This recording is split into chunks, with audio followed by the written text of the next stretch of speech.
तर मित्रांनो, तुमचं सर्वांचं पुन्हा एकदा स्वागत आहे आपल्या यूट्यूब चॅनल इनक्रेडिबल MSRTC वरती। मित्रांनो, या व्हिडिओमध्ये मी तुम्हाला नागपूर ते छत्रपती संभाजीनगर या बस शेड्यूलविषयी माहिती सांगणार आहोत। तर हा व्हिडिओ पूर्ण शेवटपर्यंत बघा आणि चला आता चालू करूया आजचा आपला हा व्हिडिओ।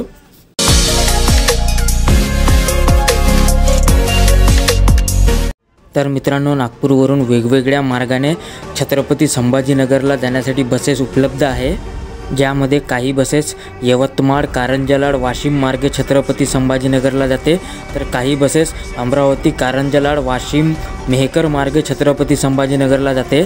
परंतु जास्त प्रमाणात बसेस हे अकोला, चिखली मार्गे छत्रपती संभाजीनगरला जाते।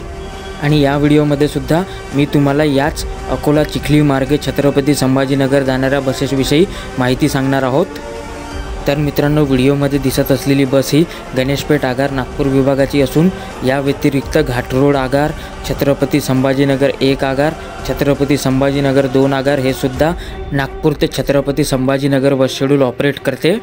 आणि या बसचा जो मार्ग आहे नागपूरवरून तो आहे नागपूर, तळेगाव, अमरावती, मूर्तिजापूर, अकोला, खामगाव, चिखली, देऊळगाव राजा, जालना मार्गे ही बस सिडको आणि छत्रपती संभाजीनगर CPSला जाते। आणि अकोला, चिखली मार्गे नागपूर ते छत्रपती संभाजीनगरचं डिस्टन्स जवळपास 510 किलोमीटर आहे आणि हे अंतर पार करायला या बसला जवळपास 12.5 तासाचा टाईम लागते। तसेच अकोला, चिखली मार्गे नागपूर ते छत्रपती संभाजीनगर जाण्यासाठी या साधी परिवर्तन बस व्यतिरिक्त हिरकणी बस, शयन आसनी बस, शिवशाही बस यासुद्धा बसेस उपलब्ध आहे। आणि या सर्व नागपूरवरून अकोला मार्गे छत्रपती संभाजीनगर जाणाऱ्या बसेसचं तिकीट दर जे आहेत ते पुढे व्हिडिओमध्ये दिलेलं आहे।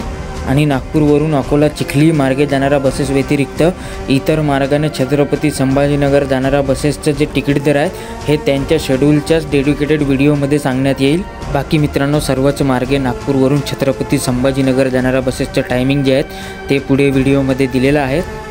आणि नागपूरवरून छत्रपती संभाजीनगर जाणारे काही बसेस जे आहेत ते ऑनलाईन रिझर्वेशनसाठी सुद्धा उपलब्ध आहे।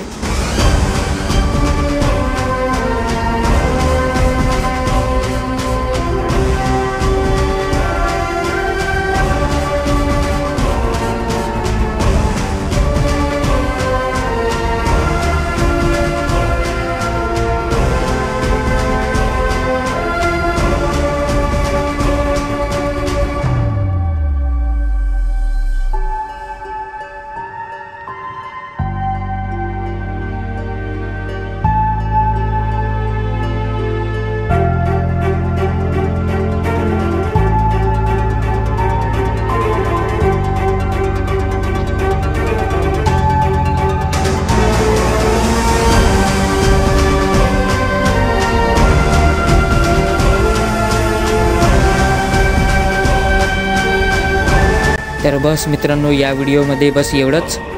हा व्हिडिओ आवडला असेल तर लाईक करा, शेअर करा आणि आपल्या चॅनलवरती पहिल्यांदा आले असाल तर आपल्या चॅनलला सबस्क्राईब करून सोबत बेल आयकॉन दाबायला विसरू नका।